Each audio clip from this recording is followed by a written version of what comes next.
of women in politics in Nigeria cannot be wished away. Now, from pre-independence till now, women have demonstrated capacity to take on leadership responsibilities.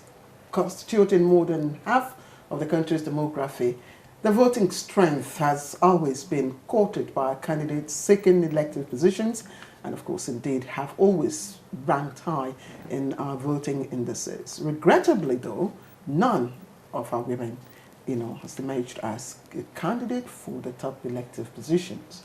Now, since the return of democracy in 1999, the number of women in elective positions, both at the national and state levels, have been dismal comparatively with their male counterparts. Few Nigerian women have successfully been elected either as representatives to the Senate or, of course, House of Representatives. Now, despite efforts and agitations, Nigerian women representation in all elective posts still ranked lowest among their female counterparts in both Africa and the rest of the world. Now, multiple factors ranging from political party systems and structures, socio-economic factors, and poor media coverage have been major barriers for most women vying for those elective posts. Now, despite recent growing awareness and enthusiasm among young Nigerian women in politics, only a handful of them have managed to scale those hurdles, even so at the mercy and prerogative of the men who are not only wealthy, but are also the gatekeepers in elections. And as the campaign for the 2023 election begins in earnest, few Nigerian women are again on the ballot papers. And the list released by the Independent National Electoral Commission, INEC, indicates that only one woman is on the list of the presidential candidates, none for the governorship list, and a very negligible number for the National Assembly seats. What are the chances of those that will be contesting elections in 2023? On Late Edition this week, we engage some party officials on the bigger question: what is the fate of Nigerian women in politics? I am Claire Adilabu Abdulrazak. Thanks for joining me.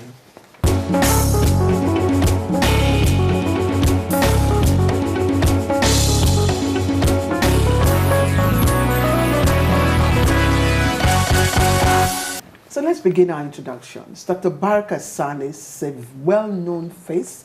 She's a politician, a repute, a philanthropist, and a businesswoman. Academically, she holds a bachelor's degree in political science from the Bayero University, Kano. She has a master's degree in public policy and administration from the same university. She also has in her kitty an honorary doctorate in public administration from the Western Pacific University of Denver, Colorado, in the USA. She has a certificate in leadership, from the Harvard University. She is an alumna of Harvard Kennedy School of Government. She was the first female commissioner of agriculture and natural resources in Kano State. During that period, we all know she initiated the first farmers' radio in the country. Baraka Sani is also the brain behind the first mobile zoo in Nigeria. She coordinated training of over more than 20 women and youths in various agricultural enterprises, also in Kano State. And, she's done so much for that state. I don't want to keep going on, but just to also mention that she served as the senior special assistant to the president on agriculture between 2014 and 2015. And in that capacity, of course, she implemented the first school agriculture as a business program for youths all over the country. Currently, she's the director of special duties, PDP Presidential Campaign Organization, and also director delegates mobilization and management, don't mind it, plenty English, Atiku Abubakar Presidential Campaign 2022. She is a serving member of the PDP Campaign Council. My next guest, Comrade Success Faith Onyeze, is the Labour Party's woman leader for Buhari Area Council.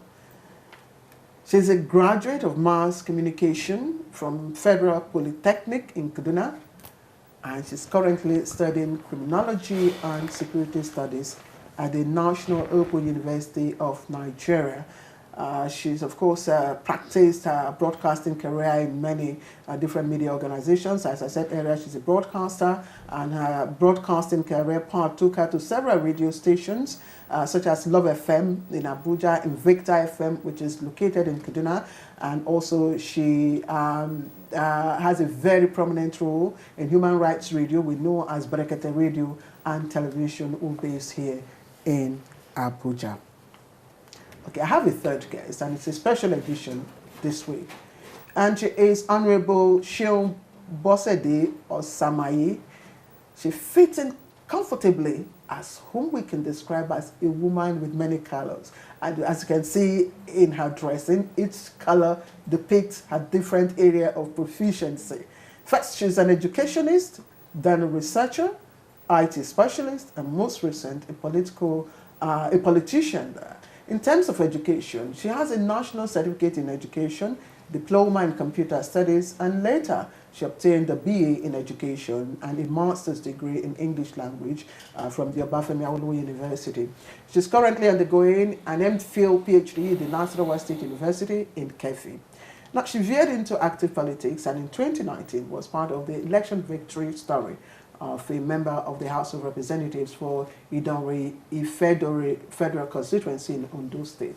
She served as Deputy Secretary, Contact and Mobilization Committee of the National Campaign Council, APC, for Ondo governorship election. And in 2021, she served as Secretary, Registration and Revalidation Committee of the APC for Osun State. She is the Legislative Aide on Gender Equality to the Speaker of the House of Representatives, and also the National President Progressive Young Women Forum.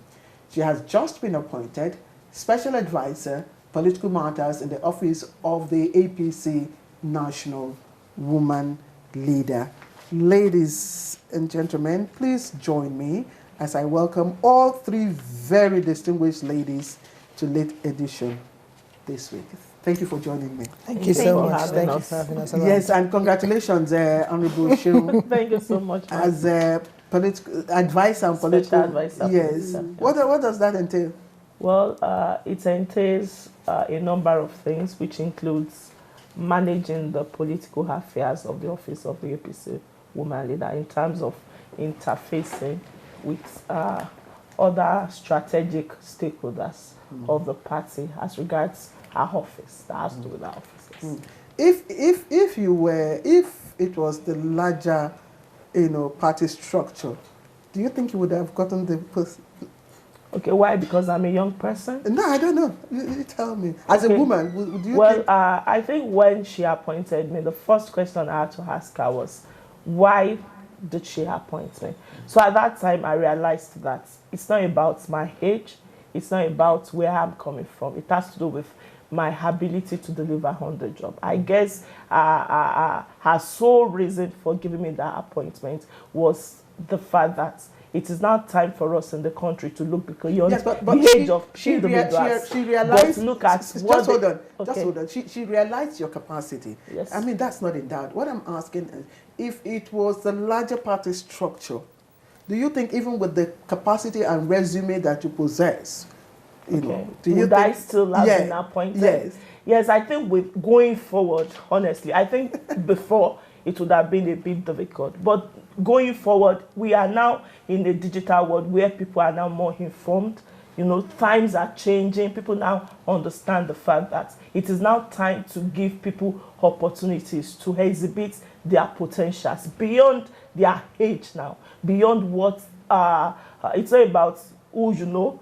Before it has it's about capacity. Yes, and I'm happy you said before now it would have been difficult. Yes. So I'm going to go back in time, and that's why, because Dr. Baraka Sani has been quite a while within the political space. So I'm going to start with you to look at Nigeria is celebrating 62 years. We know that if you superimpose the progress of a 62-year-old man or woman, with that of a nation, it's not the same thing. It doesn't translate to the same thing. But Nigeria has come a long way, and so do Nigerian women in politics. But it hasn't been a commensurate growth process, has it?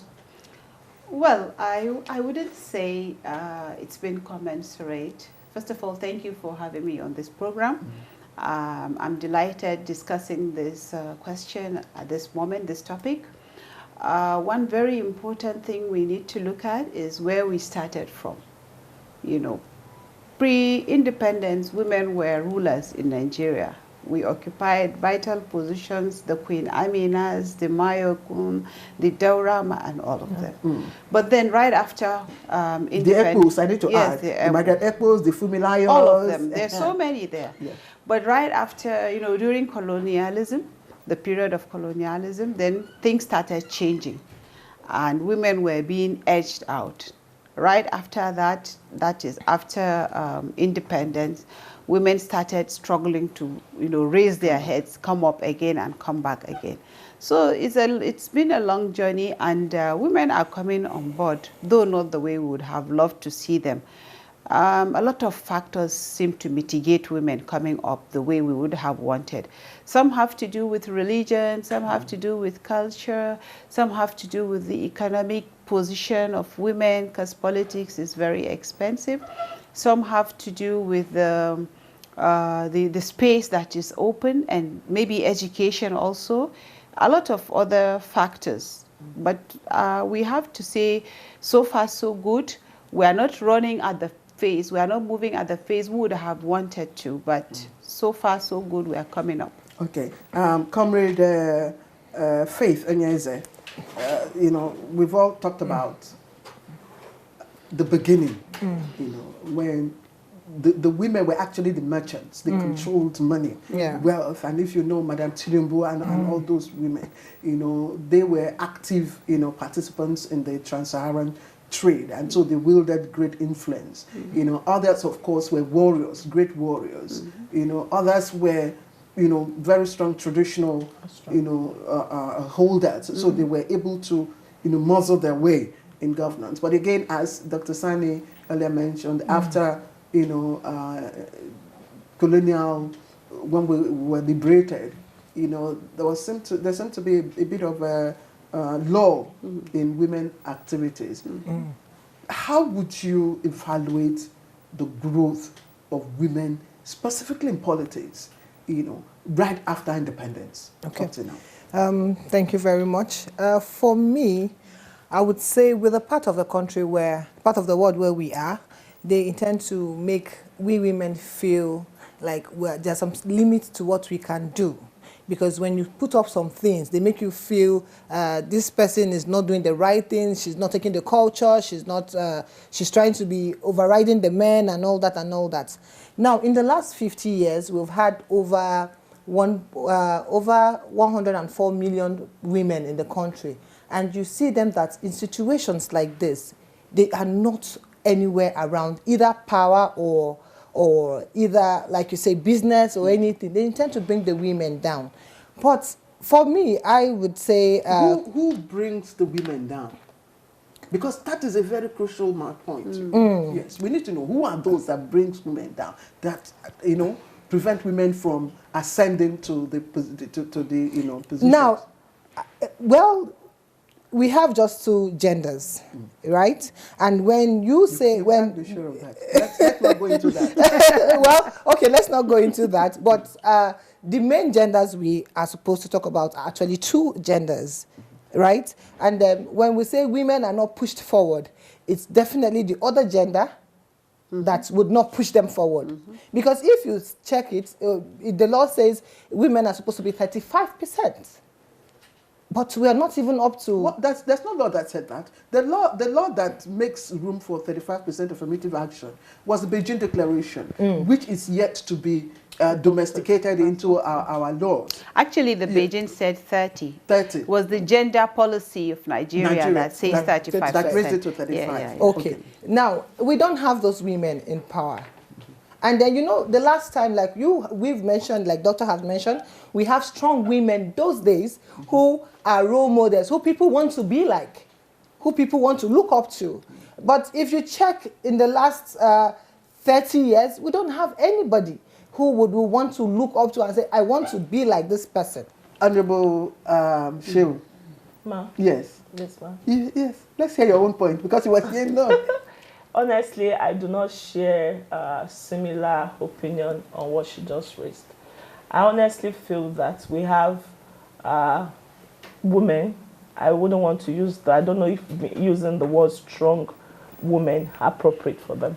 We have role models, we have female role models, even in the last 10 years. Let's not even go back to days beyond. But are you satisfied with where the quality, yes, the pace and quality of women representation in elected positions at the moment, 62 years after? Are you satisfied? Okay, the truth of the matter is there are things you cannot change if you are not actively involved. So I may not be able to say for things that I, as a member of All Progressive Congress, okay, I cannot say much about that. But between 2015 and now, what are the measures that we as a party, I mean the All Progressive Congress as a party, what measures have we put in place to ensure that women representation in elective positions are not just a matter of rhetoric, but in order to include them? And I must say, for a fact, I must say that we have actually put certain measures to ensure these women are elected. For instance, there's something I want to correct. There's something I want to correct. We have a female candidate in APC, a governorship female candidate. While you were introducing earlier, you didn't mention that fact. We have just one female candidate in this country, and he's an APC member. Don't worry now. Okay. You have the platform. No, you have the platform. I said it's a good word for us as a party, and I'm proud to say that. There is one female presidential candidate. And we have one female. None in governorship list. Do you have? We have in APC. Adamawa. Yes, Adamawa. Okay, don't worry. And she's going to be emerged. She's going to be elected. Okay, yes. I think that's a fact. That's a fact. But we'll get there. Let's just base background our conversation, and that's where I'm coming from, because each of you will tell us, will tell the viewer, what your party system and structure, has for Nigerian women, especially those that will be contesting the 2023 elections. And that is why I'm asking again, because you talked about what your party is doing. And since 2019, there's been a decline in representation at the National Assembly. Yes. INEC's list, women represent 8% of total number of candidates in the Senate. Yes. 9 out of total number of candidates, that 9% House of Representatives, representing a 12% decline, since 2019. Yes, ma'am. And you talk about what your party is doing. Yes, since 2019, there's been a decline in women representation in the National Assembly. Okay, now let me tell you. How do you explain that? God bless you, ma'am. Let me tell you what measures we had to put in place. Now, before... No, don't tell me the measures. How do you explain the decline? The decline, for elective positions, okay, when you ask people to elect their leaders, it's not a function of... you can't force people to elect who they do not want. It's not about saying that... I tell people, even though I'm a gender advocate, I tell people to go out there to tell the electorate what they've got to offer. Don't tell them they should elect you based on your gender. It's not enough. So you leave the women. It's not enough. You leave the women to their own, Bargasani, I want you to talk, because the PDP is also it's not enough, honestly. The PDP is also guilty. So that decline is not clear. Enough. The PDP is guilty, but one good thing about it is that as at this moment, the PDP has the highest female representation in the legislature, and at least that makes me happy, that no matter how bad they feel our party seems to be, I mean, we are still, the highest in terms of female representation. But this gives me the strength. How did they get there? Was it based on flexibility of your party structure, or based on their own individual, capacity and yes? No, the first one is based on the party's the flexibility of the party structure. That one is part of it. Then secondly, if you look at it, when I was discussing the mitigations earlier on, I told you partly tradition, culture, economy, and so on. That's why you find greater female representation in the southern part of the country than in the northern part of the country. One, they seem to be more economically independent. In our own culture, we are a bit, silent, a bit withdrawn. We depend, once you are married, you listen and wait on your husband to tell you right, left, this kind of conservative attitude. But now we are evolving and the men are becoming a bit more democratic and more liberal and allowing us to come out. And that is why you find our heads swimming up to the extent that now we have deputy governors in some states.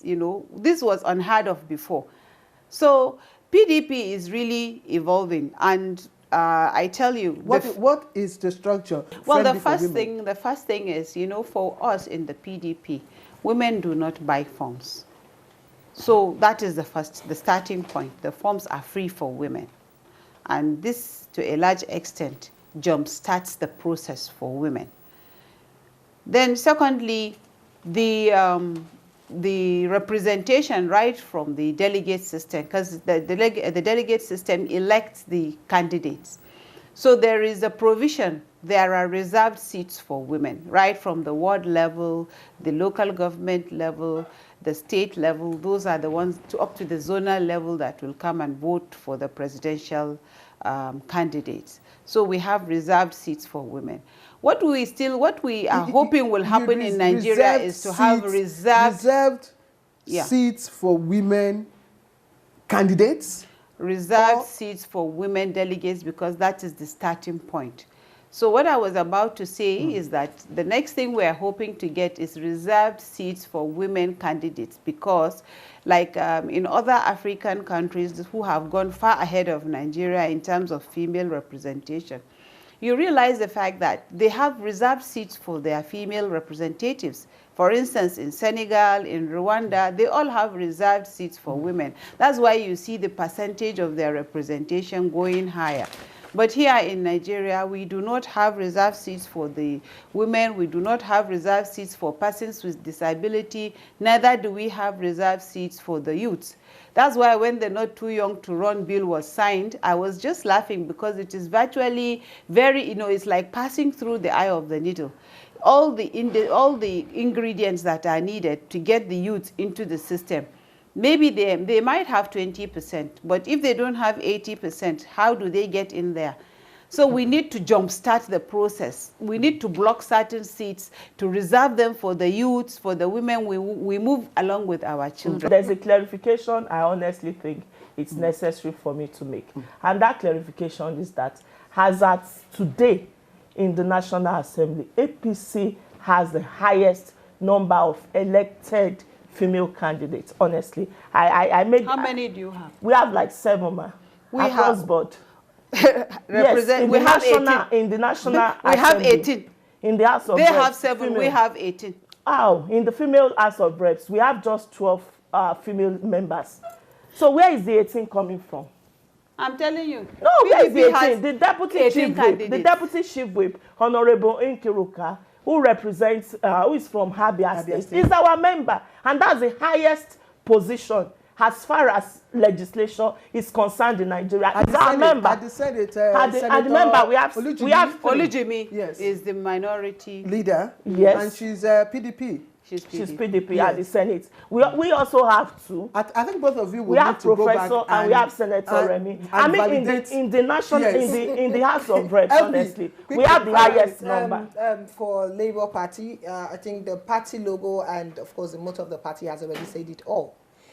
Because, of course, at the party logo, you have a structure of a woman standing.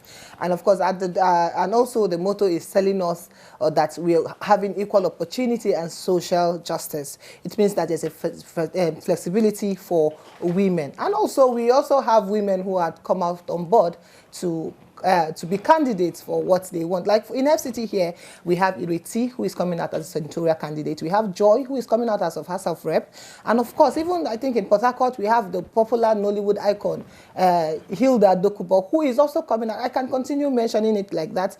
When it comes to the national working committees, there are offices of women everywhere. So it's not just the women leader thing that is around. We have offices too, and being that we are coming on board, which because all of us here, I'm surprised because all of you here, with due respect, you know, would still come out of this studio and agitate for women, inclusion in the political space. But here you are here defending your party structure. So when we come back from the break, APC has 97. Well, for me, the other parties have been in power. They have been in 97 female candidates is not a joke. When we come back from the break, across board, each of you will tell the viewer, you know, for 2023 election, what woman is contesting what position and what are their chances. You're watching Late Edition this week, and we are having a conversation around the fate of Nigerian women in politics, especially as the 2023 elections drew nearer. Don't go, we'll take a short break. You can't fight piracy, you can't fight a war. Therefore, you don't claim your rights. The challenge I see is in the fiscal. Do we have to wait until we have a problem? See, the problem with those who speak on behalf of themselves and the country is that they should have facts. I'm speaking now as Minister for Transport. For you to become economically independent, you must have to curtail the level of importation of other people's products and services. How rich you are, you can't bring certain vehicle into the country. There's no competitiveness within the state. I am Claire Adelabu Abdulrazak. Thanks for joining me.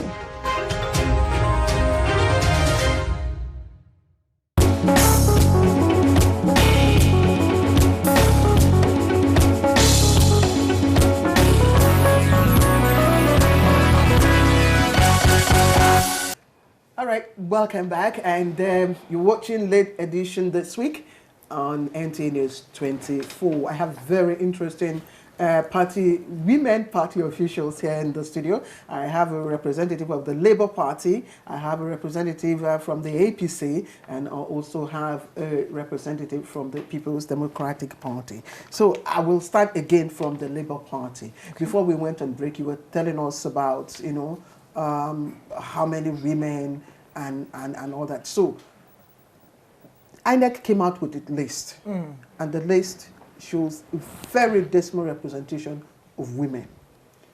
How has your party, you know, made opportunities for women, you know, to become candidates? Okay, in that aspect, the party has really done well by opening the door for women to come in. Now, as much women as we have, you know, they will always tell you, when you talk to somebody, they will always tell you... How many women, first of all, how many women in the Labour Party will be on the ballot paper in 2023? We have nothing less than 10 women. In what positions? House of Rep and Senate. And Senate? None for governorship? The list is not yet out yet. APC? Ma. I wouldn't want to bring that up because the list is not out yet. The INEC has released the list. The truth of the matter is, I don't want to sound too boastful, but I honestly feel that All Progressive Congress deserves commendation for taking active steps to ensure that women are included in governance, especially let me just let you know. You continue. Let me just let you know. The credit goes to the president himself and the first lady, not to the party. No, because your party structure,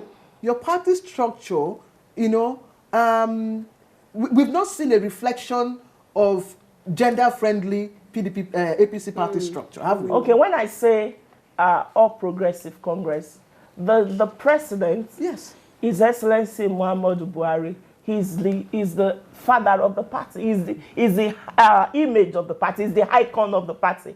The both are together. You can't talk about All Progressive Congress as at today without mentioning the president. And you can't also talk about the president without mentioning the party. So they are intertwined. So when I mention the All Progressive Congress, I am also invariably quoting or referring to the president of this country. So how many women will be on the ballot paper?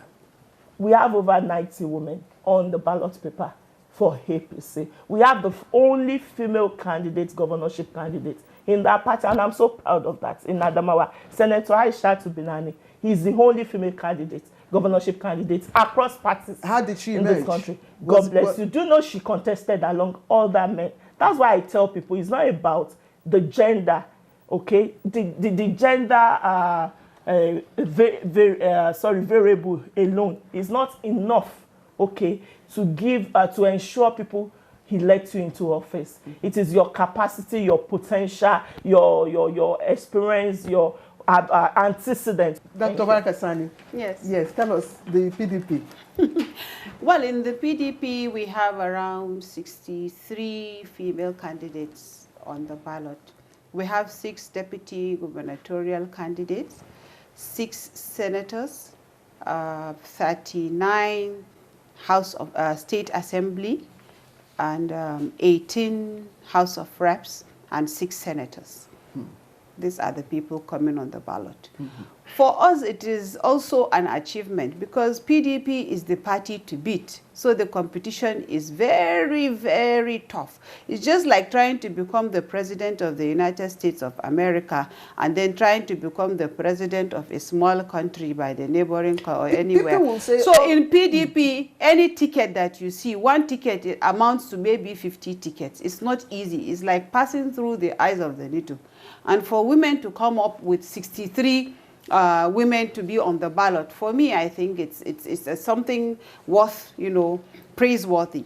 And the fact that we are not in government and still we're able to at least bring our heads up. It was a tough competition, and we're looking ahead for more. We have already in our constitution, we have the seat of the national vice president, national deputy chairman, that has to go to a woman. Last time we tried our luck, but we couldn't get it because they said, okay, from which zone is it going to come? The men are very cunning. So we are still appealing to them to allow us breathe. Let us have a breath of fresh air. Let us be their complementing partners because we are not there to push them away. When women find themselves in position of authority, especially in governance, they do very well. Women contribute. I have seen wealthy women donating a lot of money, like the lady Mackenzie. Last year, she donated $2.7 billion of her own hard-earned wealth for charity. So women are very good complementing partners. You are all women leaders within your parties, and I like us to speak to us. We're having a conversation. Yes, it is the fate of women in politics, and if you keep defending the what should not be defended, then we will not get the outcome. Don't misquote me. I'm not defending the men. What I'm saying is that the women really tried to even clinch this. I understand you. I just want for us to share, our pains and our gains. The hurdles, the difficulties within the parties that are not allowing women, to win. You have talked about the need for capacity, and I agree with you. Because even, some time ago, one of the candidates for the senatorial, seats, I don't want to mention party, was on a national television. And she was asked a very simple question. What struck you most during your campaign? She couldn't answer. Surprisingly, she was asking, struck like thunder or lightning. So I agree with you. Capacity does matter. Honorable Onyeze, Comrade Onyeze, capacity, what are you looking out for? What are you telling your party members? Well, for Labour Party, I know the women that are coming on board have capacity. They have the capacity to do things. Let's, for instance, Ireti. She has been in this political room for a while now. And she has the capacity to deliver, to bring on board other women to come on board and join her. Because why I say that is, you know, like I wouldn't want to be too sentimental here. How are you mobilizing? Let's not. How are the women mobilizing? You know, for votes, so that at the end of the day, we don't women are, like you said, like you said earlier, yes, like you said earlier, women are the most powerful when it comes to voting strength and all that. Yes. Now, you know, like I said when I started this conversation, I said the part of the country where we come from, we have always have this one point where women are not allowed to do things. We have other parties that have been ruling all the while, and then we have less women on board. Now, Labour Party is coming. What parties are those? We don't want to sell our parties. We had the highest. No, I'm not saying that. What I'm saying is right. What I'm saying is this: we in Labour Party, we have women. And we have women who have the capacity to do what it is to take our nation to a better place. In the sense that we don't want to depend on the men. It has not been the men all the while. Like she mentioned something, in her party, PDP, she said there's a room for a woman to be a deputy national chairman, which has not been approved. But in Labour Party, we have a woman who is a national deputy woman leader. I didn't say it is not approved. No, it is approved. Okay. But how? That was where they caught us. When we went and said, this is our position, they said, but in the constitution, they didn't tell us where to start from. Is it from the south or from the north? So there's still something to, you know, tinker about. Yes, when we met with the governors, they said, okay, we are going to sit down and discuss among ourselves and amend the constitution to tell us which zone will start first. Because the men are not willing to let go the position. But okay, yeah. So these are, I think these are bottlenecks that we do not have in our own party. What do I mean by that? Like the 2022 amended constitution as approved at our last convention.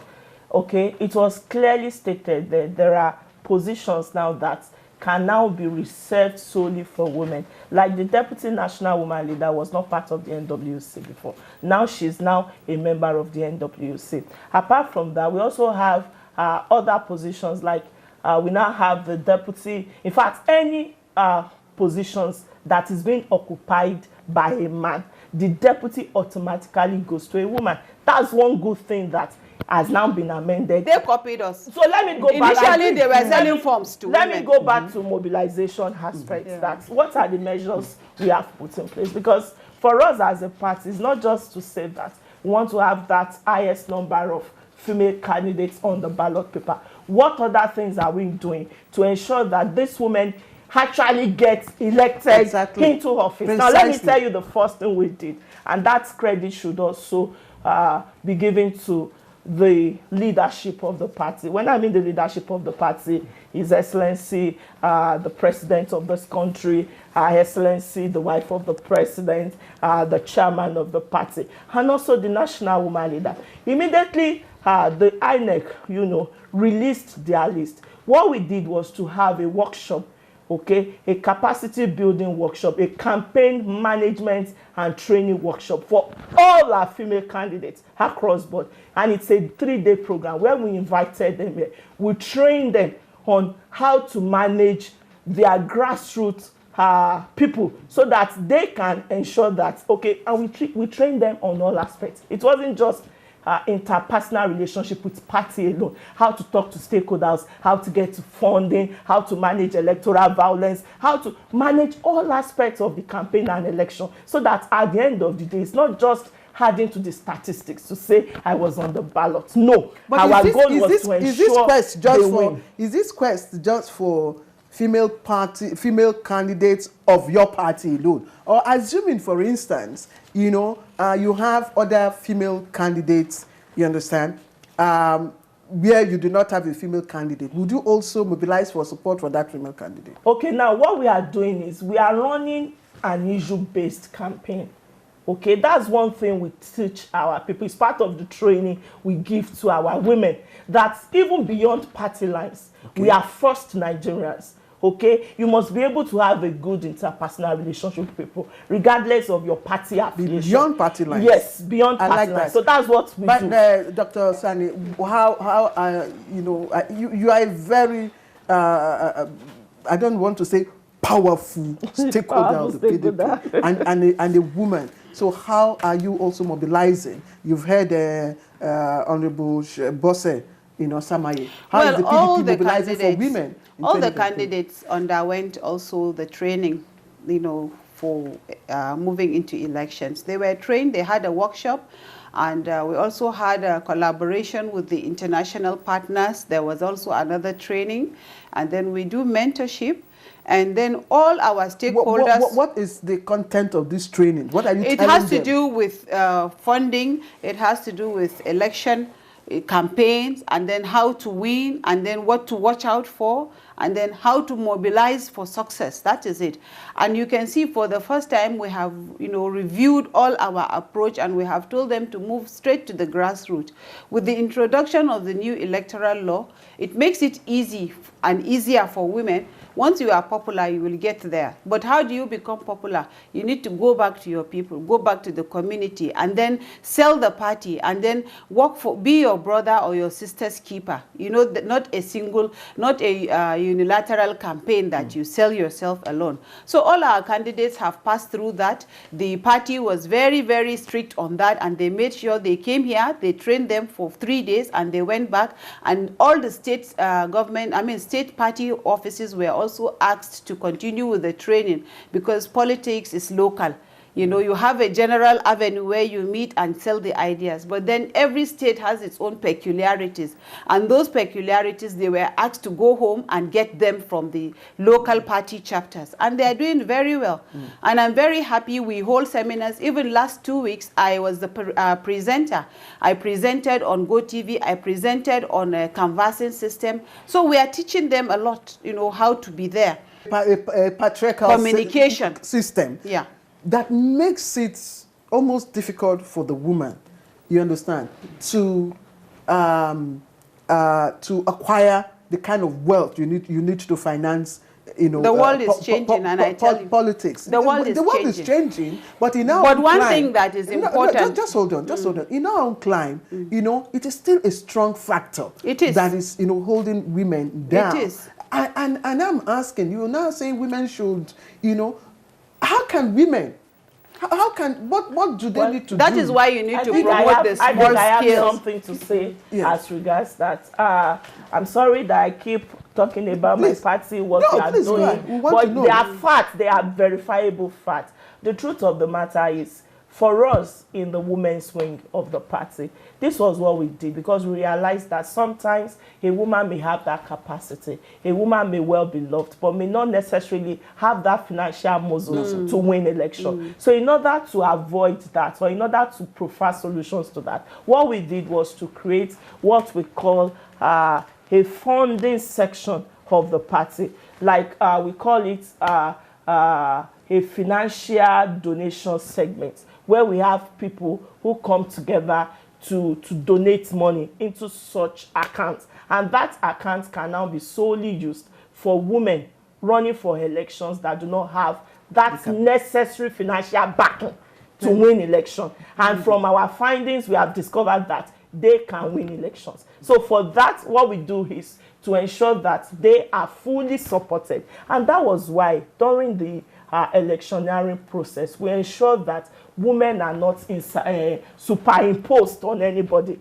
As much as we love them, what we advocated for, what the APC national woman leader, Dr. Betta, advocated for when she came on board was that give women slots, not give this my friend slots, give this my person slot. As far as it is a woman, that's fine. So unfortunately, what do you do with the slots? How do you fill the slots? No, that's what I'm saying. What they did was to now give an open environment, a friendly environment where women can emerge, such that once they emerge, it is easier to now call for their support. That is what I'm talking about, the reserved seats for women that have They were popular are candidates. They were popularly elected. So, but the party cannot this has been mainstreamed right now in your party. Yes, that's what we are doing. So our governors support all the female candidates. We are gradually candidates. drawing to a conclusion. Okay, so LP. Now, in Labour Party, we have what we call a space for a woman.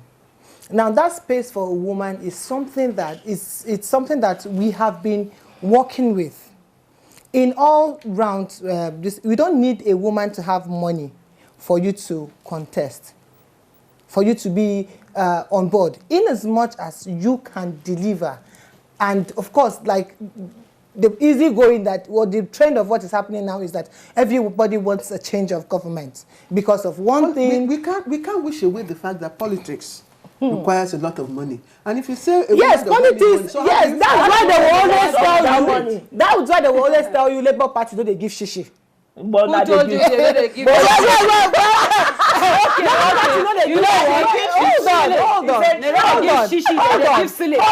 Hold on.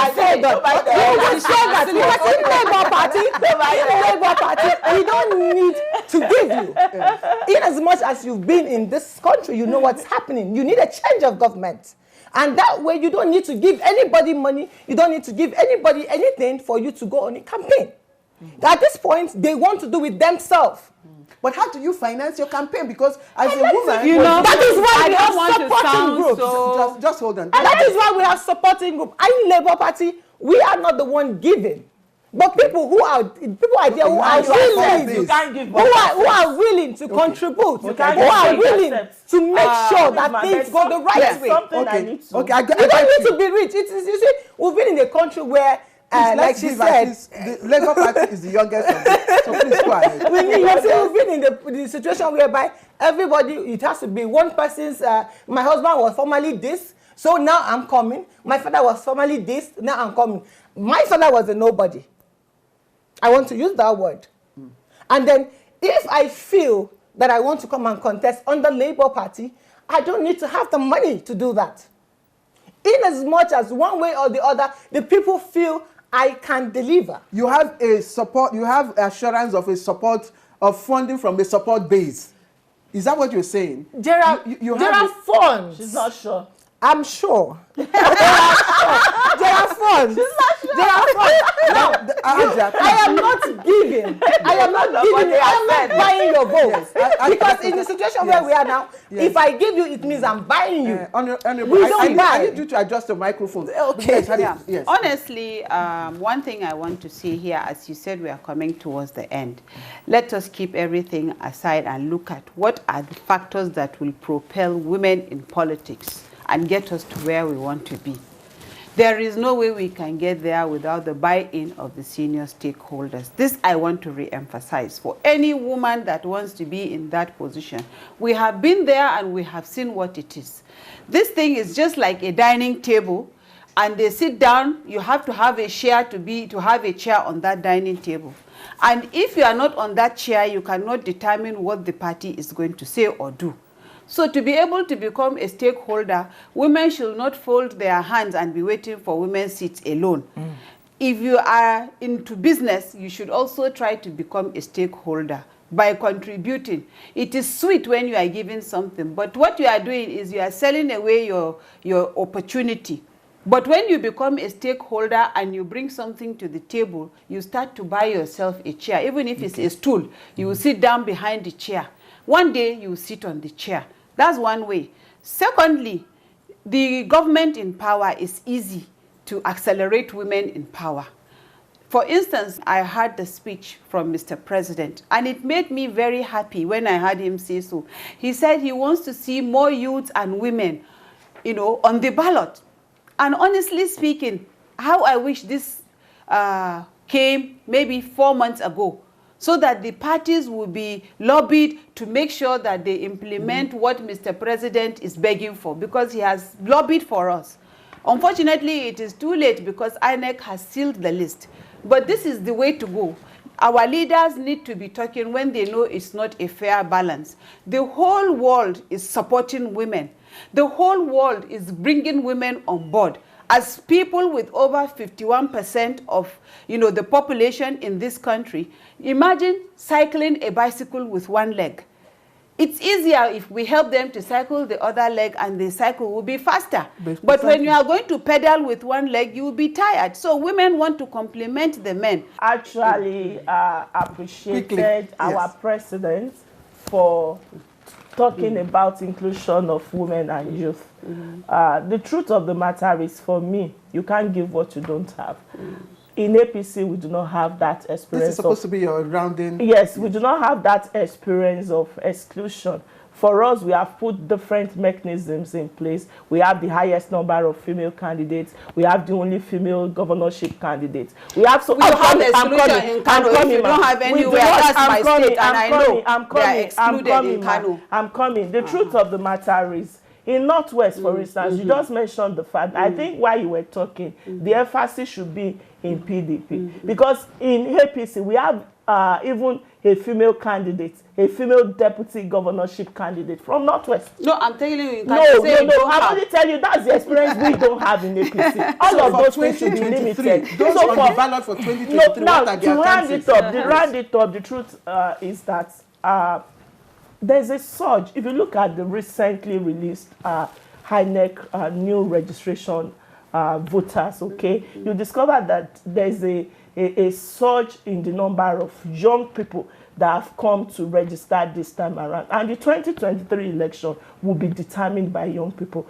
Before now, How does that impact on women? Before now, this is what we have done. The Progressive Young Women Forum, which I happen to be the national president, okay, we have identified this even before now. And what we've done is to put out mechanism to ensure that these female young voters can also be harnessed to come into food and vote our part. And going into 2023 election, as at today, we have the Minister of Finance. As at today, we have the Minister of Finance, who is a woman. So that alone is to show you that APC is a party that is gender friendly, and that we are the ones that can mainstream PDP appointed petroleum. I think I would like to Nigerian women should vote for Claire. PDP appointed petroleum. PDP appointed economy. PDP appointed finance. Okay. To also appoint a deputy governor. Jude was the first governor. Jude was the first governor to do that. So he's a trailblazer. When he was the governor. Okay. Can you allow Labour Party to say something? Okay, please go ahead. You know, in this part of the world, we have this one thing we believe in. We are only attached to success, which is my name actually. Now, what I'm trying to say is, if many women in politics, like APC and PDP and other people, know that Labour Party will get to this point, I bet you will have more women in Labour Party. You can't win election by wishful thinking. Now, you win election by structures. Listen. You are just 10 candidates. You can't compare us. Now, if by the next time we are coming to get tickets, okay, we will not have our wishful thoughts, rhetoric, action. Now, what I'm saying is, oh my God, APC is well, it's time for us to round up. Just come and join us. I'm saying that very soon. Now is the time for umbrella. We are all obedient. We are all obedient. No. We have tested APC. We have tested PDP. All right. So I think it's time for us to we need human beings. We need human beings, please. I'd like to thank Dr. Baraka Sani, who is the DG duties and DG duties of the PDP Presidential Campaign Organization. I'd like to appreciate Comrade Success Faith Onyeze, woman leader, Buhari Area Council of the Labour Party. I'd like to appreciate you. And Honorable Sheon Bosede Osamaye, Advisor, Political Matters, Office of the National Woman Leader of the APC. Thank you, Indeed, it's been quite an interesting conversation, and I like that parties are making progress in trying to mainstream, women into their structure. And hopefully, going forward after 2023, we'll begin to see more women candidates emerge even at the very top elective positions. I'd like to appreciate all of you. Thank you for joining me. Thank you very much, and don't forget to carry the umbrella. All right, so don't also forget as the campaigns are out there, remember that politics, it's not a do or die affair. You need to leave, of course, to participate in another election tomorrow. And that's it on this week's edition of Late Edition. I thank you for watching, and it's goodbye from me and the production crew. Bye-bye. Thank you. Thank you.